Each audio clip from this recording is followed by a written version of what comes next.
Hi. Today we start off as normal with question time. Some of the ministers are going to get a bit of a hard workout. Grant Robertson's got a couple of early questions, one friendly fire and the other one from the opposition. Bill English is continuing with his pressure on Kelvin Davis, who's the acting Prime Minister, to get some facts around government policies. And Chris Hipkins, Minister of Education, also has two questions in a row, one from his own team and one from the other. So that should be pretty interesting. Ministers are getting a bit more used to answering questions, and opposition members, some of whom have never asked a question before, are learning how to do it. We then go into the address and reply.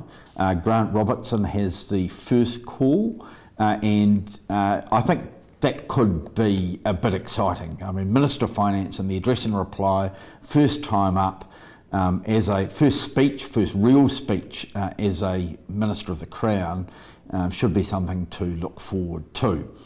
Later on in the afternoon, 4:45, Ginny Anderson is going to speak, and that one might be a bit special for the Waiata that follows it. I understand some of her former police colleagues are going to come across to give her some support, and it might be that the gallery is shaking as they sing.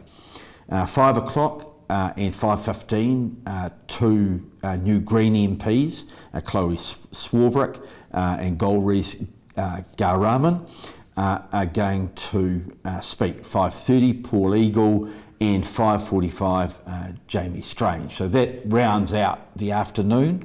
This evening we've got a very short motion around agreeing to the sitting pattern for the rest of the year.